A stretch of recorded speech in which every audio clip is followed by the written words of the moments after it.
पूछे एक बार कि सिमी जॉन पर क्या स्टैंड है इनका। ये तो बड़े संस्कारी है ना, लड़की हूं लड़ सकती हूं की बात करते हैं ना, तो लड़की को ही निकाल दिया आपने। क्या बात करेंगे आप स्वाति मालीवाल के विषय में कि जो स्वाति मालीवाल के विषय में जो अपराध करता है उनके जाएगी। मणिपुर से माफी नहीं मांगेंगे, महाराष्ट्र में चुनाव है इसलिए जाएंगे, अगर चुनाव ना होता तो मुंह मोड़ के ना देखते, ये मैं दावे के साथ कह सकती हूँ।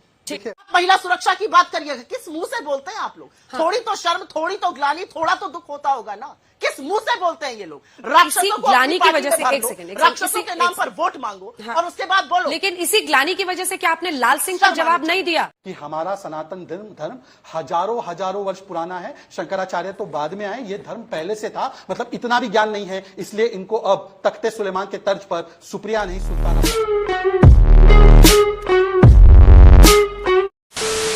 नमस्कार दोस्तों, स्वागत है आपका द फर्स्ट डिबेट के एक और नए जोरदार धमाकेदार डिबेट वीडियो में।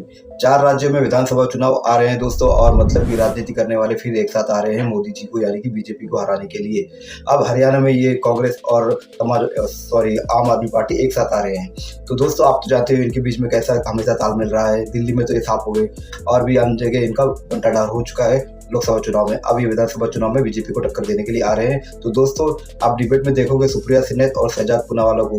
दोस्तों डिबेट तो अच्छी चलती है इनकी, आखिरी में लेकिन ऐसा होता है जाते जाते शहजाद पूनावाला क्या ऐसा कह देते सुप्रिया सिन्हा को कि सुप्रिया सिन्हा बहुत चक्कर रह जाती है। लेकिन हमेशा जो हावी रहने वाली और चिल्लम चोट करने वाली सुप्रिया सिन्हा शहजाद पूनावाला के सामने ढीली पड़ जाती है। तो दोस्तों शहजाद पूनावाला इनको अच्छा नामकरण देते हैं, वो नामकरण आपको पसंद भी आएगा। तो डिबेट पूरा देखिए दोस्तों, बहुत ही इंटरेस्टिंग है। चलिए शुरू करते हैं डिबेट वीडियो, लेट्स स्टार्ट। बहुत दिन हो गए हैं, मजा नहीं आ रहा है। अभी मजा आएगा ना भिड़ो। पिक्चर चालू करो बे। लंच से पहले चीफ मिनिस्टर किसी और पोजीशन में होता है, लंच के बाद इसके तौर तरीके बदल जाते। ये हमारे पंजाब के होनहार सीएम के पोजीशन के बारे में बाजवा जी कुछ कह रहे थे कि लंच से पहले क्या पोजीशन है, लंच के बाद कौन सी पोजीशन है। तो मैंने इसके लिए एक प्रोपोजिशन बनाया है। वैसे तो हम लोग तो 7 जन्मों के रिश्ते को निभाते हैं अंजना जी, हम तो ओल्ड स्कूल है, मिलेनियल हूं मैं, पर जेन जी में एक नया रिश्ता बना है, उसको बोलते हैं फ्रेंडशिप विद बेनिफिट। ये फ्रेंडशिप विद बेनिफिट वाला कॉन्सेप्ट जो है ना, ये लोग अपनाते हैं। जहां पर फ्रेंडशिप रखनी है वहां पर बेनिफिट उठाना है, जहां पर फ्रेंडशिप खत्म हो गई वहां पर बेनिफिट खत्म हो जाता है। आप बताइए, बंगाल में ये इंडिया अलायंस दूरबीन से देखने पर नहीं मिल रहा है, पंजाब में दूरबीन से देखने पर नहीं मिल रहा है, केरला में दूरबीन से देखने पर नहीं मिल रहा है। हम देख सकते हैं कि दिल्ली में भी अब ये खत्म हो चुका है। महाराष्ट्र में उद्धव ठाकरे जी बोलते हैं मुझे मुख्यमंत्री बनाओ, तो नाना पटोले फट से बोल देते हैं कि तुम्हें क्यों बनाए। शरद पवार जी बोलते हैं तुम्हें क्यों बनाए। तो मुझे लगता है कि इनके बीच में कोई मिशन विशन तो है नहीं। हाँ, कॉमन क्या है?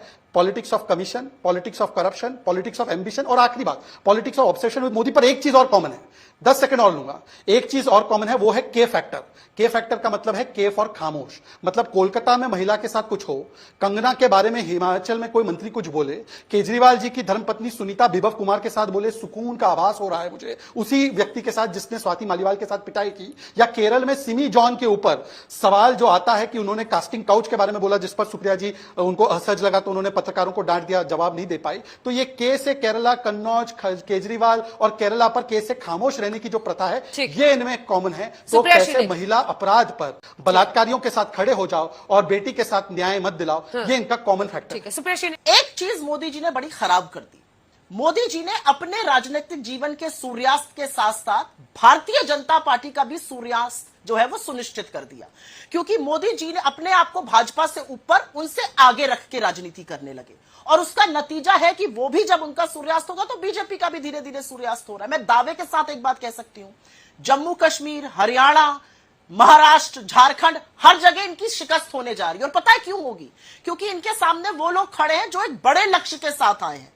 हमारा अपना मानना है कि हाँ, हम हरियाणा 100% अपने बल पर जीत सकते हैं, लेकिन हम चाहते हैं कि इंडिया गठबंधन बना रहे, हम चाहते हैं कि हम एक साथ मिलकर रहे, और अगर उसमें हमें कुछ सीटों का बंटवारा करना पड़ेगा तो हम वो करने को तैयार हैं। यहाँ पर आकर बड़ी बड़ी बातें बोली जाती हैं। कितनी सीटें चर्चा हो रही है? वो 10 मांग रहे हैं, आप 7 तक ध्यान दिया, मेरी भी बात सुनिए। नहीं, सीट पे बता दीजिए ना, सीट पर कुछ इन्फॉर्मेशन आप दे सकती हैं, अंदर की खबर आपको पता रहती है। 2 मिनट तक देखिए, कुछ बातें जो है ये शीर्ष नेतृत्व डिसाइड करता है। आप भी मिलेंगे, हम भी मिलेंगे, जो हमारा शीर्ष नेतृत्व है वो बैठेगा और देखेगा कि कौन किस सीट पे समीकरण क्या बनते हैं।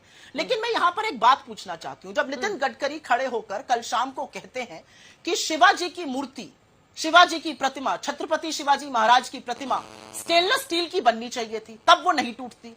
उन्होंने कहा कि वो गलत हुआ जिस धातु से बनाई गई।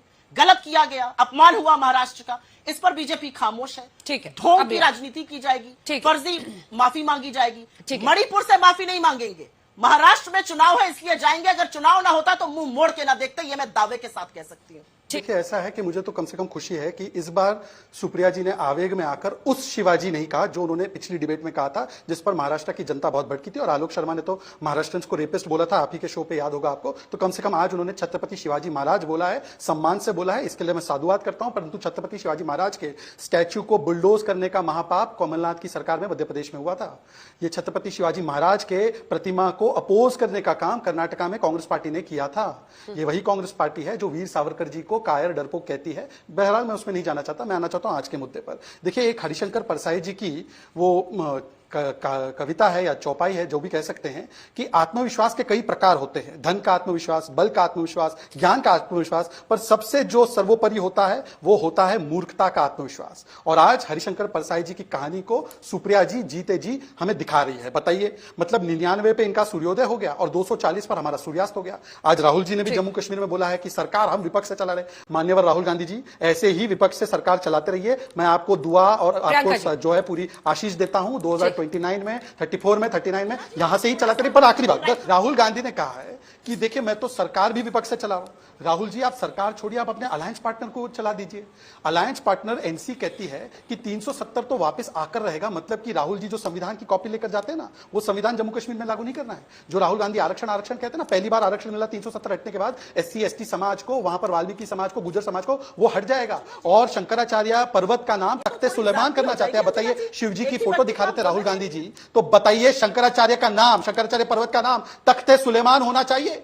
फिर सुप्रिया जी, आपका नाम क्या रखना पड़ेगा? ठीक है, आप यहां पर ज्ञान देंगे बैठकर कि राहुल गांधी क्या करें क्या ना करें। असलियत यह है कि शंकराचार्य की परंपरा को आदि शंकराचार्य ने शुरू किया, और शंकराचार्य आपको जब आईना दिखाते हैं तो उनको आपके भक्त और आपके लोग यहां पर बैठे हुए देशद्रोही कहते हैं। राहुल गांधी के रैली में पिछली बार लाल सिंह मौजूद थे, वही लाल सिंह जिसके लिए पैरवी करती थी सुप्रिया श्रीनेत कि इनको पार्टी से हटाया जाए, मंत्री पद से हटाया जाए, क्योंकि उन्होंने बलात्कारियों का साथ दिया, उनको टिकट भी दिया चुनाव लड़ने के लिए, और वो कैंपेन का हिस्सा भी है। और आखिरी बात देखिए, तख्ते सुलेमान अगर शंकराचार्य पर्वत का नाम होगा तो सुप्रिया जी, कल कोई आपका नाम सुल्ताना कर देगा तो आपको बुरा लगेगा ना। तो मैं यहां पर बैठ के पर्सनल अटैक करना, मेरा नाम क्या होगा, मूर्ख कहना महिलाओं को, ये भाजपा के संस्कार है। अगर संस्कार नहीं होते तो ब्रजभूषण और कुलदीप सिंह सेंगर और प्रज्वल रविंद्र जैसे लोग इनके साथ थोड़ी खड़े होते। तो मुझे इनसे कोई जवाब उस पर नहीं चाहिए। मैं फिर से एक बात पर जाऊंगी, हरियाणा देश में सबसे ज्यादा प्रतिशत बेरोजगारी का, हरियाणा की बेटियों को आपने सड़कों पर घसीटा। आप सरकार में आना चाहते हैं कि राम रहीम को 6 बार रिहाई देने के बाद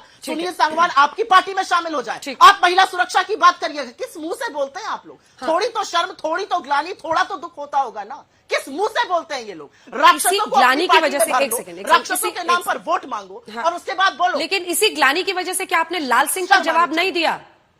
कठुआ मामले में आरोपियों का बचाव करने वाले लाल सिंह कठुआ रेप कांड में अब वो कांग्रेस में शामिल हो गए हैं। प्रियंका जी के साथ तस्वीर लाल सिंह पोस्ट की थी।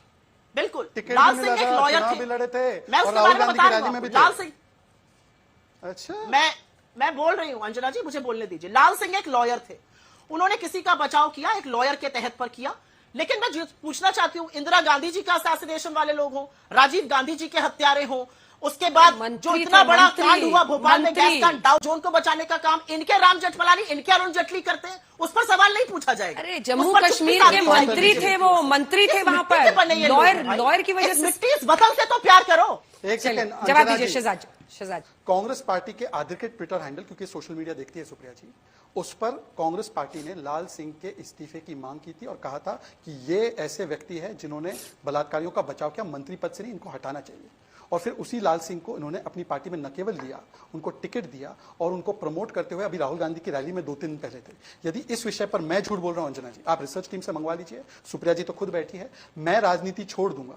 और अगर ये विषय मैं सच बोल रहा हूं तो राजनीति की सबसे बड़ी फेक न्यूज की फैक्ट्री सुप्रिया श्रीनेत राजनीति छोड़ने का प्रण ले। ये कास्टिंग काउच वाली संस्कृति वाली पार्टी है। सिमी जॉन बोलती है कि मेरे साथ कास्टिंग काउच हुआ, हमारी महिलाओं के साथ कास्टिंग काउच हुआ, तो out goes Simi John, out goes Radhika Khera, out goes Priyanka Chaturvedi, out goes Ankita Dutta, और ये हमें ज्ञान बांटेंगी। इनसे पूछे एक बार कि सिमी जॉन पर क्या स्टैंड है इनका। ये तो बड़े संस्कारी है ना, लड़की हूं लड़ सकती हूं की जी। बात करते हैं ना, तो अरे। लड़की को ही निकाल दिया आपने। क्या बात करेंगे आप स्वाति मालीवाल के विषय में कि जो स्वाति मालीवाल के विषय में जो अपराध करता है उनके साथ, उसको बैठाकर सुनीता केजरीवाल जी बोलती है कि देखिए सुख भरे दिन आ चुके हैं। क्या बोलेंगे आप ममता बनर्जी की सरकार के बारे में, प्रियंका जो जी, आरजीकर मेडिकल केस में बलात्कारी बचाव करती है, सत्य की आवाज दबाव करती है, पत्रकारों पर केस लगाने की बात करती है। आप तो एक समय पर तथाकथित रूप से पत्रकार तो थी ना, सुप्रिया जी, अब सुप्रिया बताइए जी। इस पर कोई एक जवाब जवाब है? दीजिए फिर प्रियंका जी और कन्नौज में तो अरविंद जी के नार्को टेस्ट और डीएनए टेस्ट बेटी का मांगा, जब नार्को टेस्ट हुआ तब कन्नौज वाले चुप है, और लड़की हूं लड़ सकती हूं कहने वाले लोग बेशर्मी से यहां पर आकर दूसरों को संस्कार का पाठ पढ़ाते हैं। और आखिरी सुप्रिया जी, अंजना जी 10 सेकंड आखिरी जल्दी से। अंजना जी, सुप्रिया जी ने आवेग में आते आते कह दिया कि शंकराचार्य जी ने स्थापना की थी सनातन धर्म की। मैं तो ठहरा गरीब मुसलमान, पर मुझे भी पता है कि हमारा सनातन धर्म हजारों हजारों वर्ष पुराना है। शंकराचार्य तो बाद में आए, ये धर्म पहले से था। मतलब इतना भी ज्ञान नहीं है, इसलिए इनको अब तख्ते सुलेमान के तर्ज पर सुप्रिया नहीं सुल्ताना बुलाना पड़ेगा, क्योंकि अगर शंकराचार्य पर्वत का नाम तख्ते सुलेमान होगा तो मैं भी आपको सुल्ताना बुलाऊंगा।